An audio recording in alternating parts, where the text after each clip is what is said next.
We all perceive the world differently. The same thing can be viewed from different angles and different perspectives.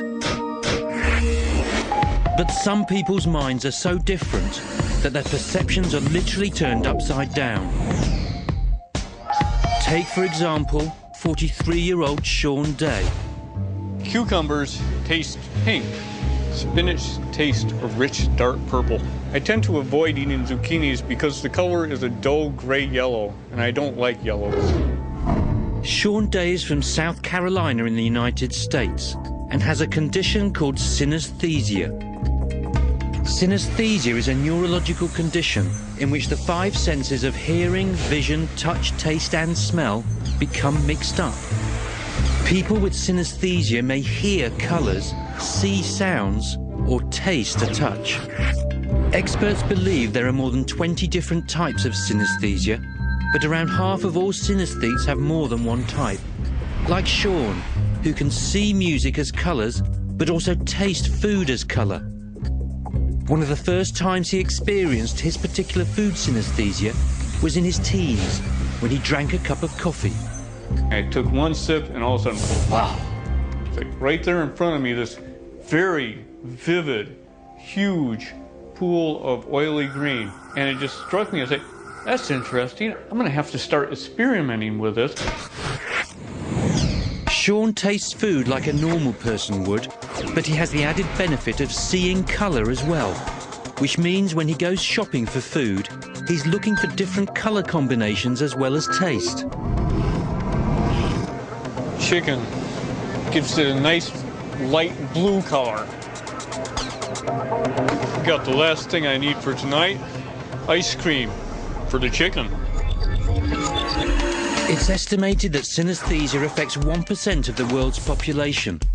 David Eagleman, from the Department of Neurobiology and Anatomy at the University of Texas in Houston, has been studying synesthesia for 2 years.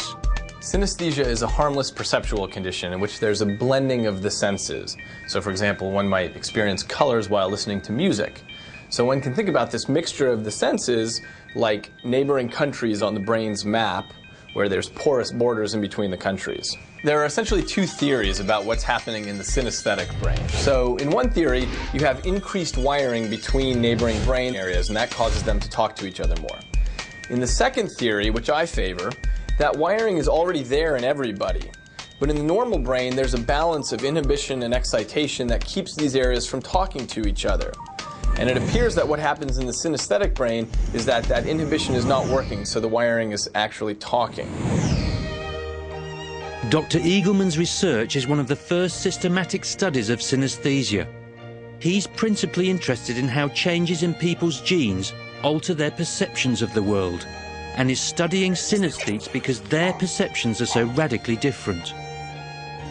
Today, Dr. Eagleman is exploring Sean's musical synesthesia. Sean, in this test you're going to hear the sound of an instrument. And what I want you to do is use the color palette here to pick the color that most closely matches your synesthetic color when you hear that instrument. Dr. Eagleman is using 3D virtual technology to map the relationship between particular instrument sounds and particular colors. I know that I was experiencing it when I was 5 years old because I remember pulling out records because I wanted to listen to the different colors. But Sean's type of musical synesthesia does have its drawbacks. One thing that you have to realize is that you don't get to pick the color to whatever combination. So, for example, I might really like the sound of a certain instrument, but might really hate the color. For me, French horns. If a French horn is playing with any other instrument, its color doesn't go with anything else, and it's really disturbing in a symphony or something like that for the French horn to all of a sudden come in. Ultimately, Dr. Eagleman is hoping to identify the gene for synesthesia. We know a lot now about how differences in the genome, subtle differences in people's genes, will lead to changes in their external features, such as eye color. But what's almost entirely unknown is how subtle changes in people's genomes leads to differences in the way that they perceive the world. So this is one of the first attempts to really get at that. What I'm doing is collecting up large families where synesthesia runs through the family tree. And that's how I'm going to close in on the gene for synesthesia. Sean has no wish to stop being a synesthete, but one day he might understand exactly why he has an appetite for chicken And it's time for dinner. with ice cream and orange sauce. I've offered this dish to other people, and nobody has really wanted to take me up on trying it.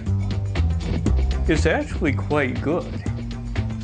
So what I get in front of me is this oval shape, about this big, with different shades in sky blue. It's really wonderful, actually. And it's already started to break up.